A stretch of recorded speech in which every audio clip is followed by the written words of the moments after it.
Hello, welcome to this week's Kelly Fix. This week, I wanted to speak to you about a concept that I call sacred mornings. And in fact, it's a module that I teach in much more detail in one of my coaching programs, the Elite High Performance Coaching Program. But I wanted to give you the 5 key elements to a sacred morning, which many of my high achieving, successful clients have implemented in their lives and find highly effective, as I do myself. So, the 5 key elements to a sacred morning actually begin the night before, and that is setting yourself up for a good, solid, sound, restful, rejuvenating sleep. And again, just being able to do that is a whole other video and a couple of coaching sessions to get it straight. But please do read Arianna Huffington's newish book, Thrive. She's got all the latest neuroscience and her own life story on what she thought she could get away with not having a proper sleep. So as I say, the importance of sleep is key number one, and in fact is the beginning of setting yourself up for a sacred morning. And a sacred morning, by the way, is a 1 hour carved out of your morning, whether you're up at 5 a.m., 4 a.m., or 6 a.m., whatever that looks like for you. I personally myself go to bed at 9:30 pretty much every night unless there's something to keep me awake, an event or something. And I am up between 4 or 5 every morning. And I've done that for many years, and I find it highly effective for setting myself up, setting my mindset, setting my attention, and most importantly, setting my energy level for the day so that I can achieve everything that I want to achieve. Also, before you get into your sacred hour for yourself in the morning, please know that this hour is before you've checked your phone. So there's no more of this rolling out of bed, grab that phone, what's going on? Oh my God, the emails and already the wrong juices are flowing.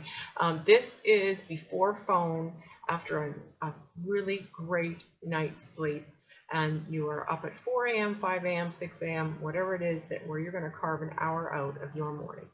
So the first thing that you want to do in the morning when you're up is to 20 minutes of cardio, which may be a brisk walk with the dog or by yourself, or on a treadmill, or on a bike, or on an elliptical, or dancing madly to music, whatever that is for you. But 20 minutes of really getting those juices flowing. And by juices, I mean certainly your blood and heart rate up, but your neurotransmitters, all your body chemistry, all of the magical drugs that we have available in our own brain.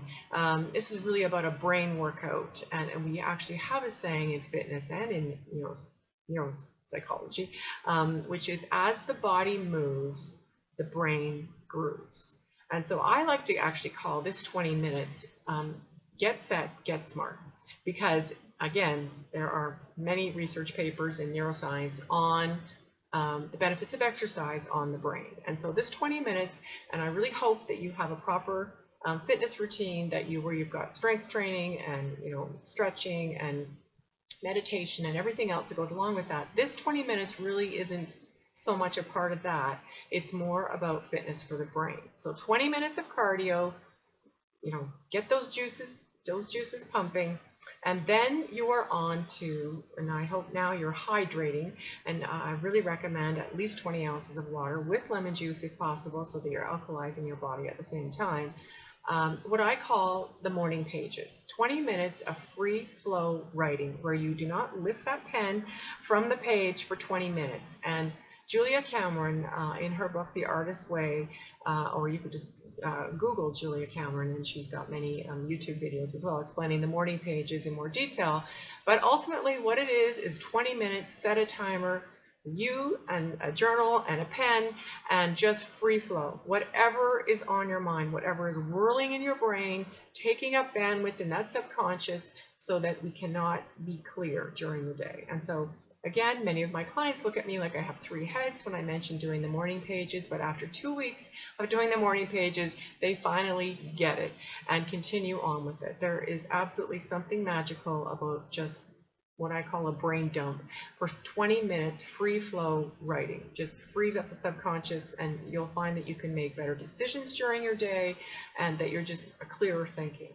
So the next 20 minutes of your sacred hour in the morning is really about learning. And so whatever that is for you, is it reading 4 or 5 or 10 pages of a book that you wanted to get through? Is it an audio program? Is it a YouTube video? Something or technical reading that you need to do for your job, your career, your schooling, a course that you're taking, whatever it is. But try to make it something that's about personal growth, and it's 20 minutes of learning. So you've got your setting yourself up for a fantastic, healthy sleep. You're getting up an hour earlier. You're doing 20 minutes of cardio, 20 minutes of the morning pages, and 20 minutes of learning. At the end of that, it's nice to take a 5-minute, just sort of go internal. You may call this a meditation in a sense, but it's really about how you want to show up today. Set your intention, set your resolve, set your level of energy, and be able to level up that energy throughout the day, because it's you that levels up, not your adrenaline rush of coffee or soda, which I hope you're not drinking, or your, even worse than that, energy drinks. Don't even get me started. It's about you being able to level up your energy throughout the day, but it certainly begins with setting yourself at that level of energy at those last 5 minutes. And then you are on to your day. Now you can go ahead and, check that email and do what you need to do. But I hope that you will implement some of these 5 key elements to a sacred morning. As I say, it's been highly effective in many of my clients, whether they're a professional athlete, senior CEO, senior leader, any of my clients, including myself. As I say, I always like to say to a client is that, if you promise me and promise yourself that you will give yourself 1 hour extra a day to set yourself up for a sacred morning, and it's most important to do it in the morning. It works best in the morning. You will not recognize your life in a year's time. And so mark my words and let me know how it goes for you. But enjoy your day, enjoy your week. I look forward to seeing you next week. And in the meantime, please take care of yourself and those that you love, and inspire by leading the life that others will aspire to follow. Enjoy your week, and I'll speak to you next week. Thank you.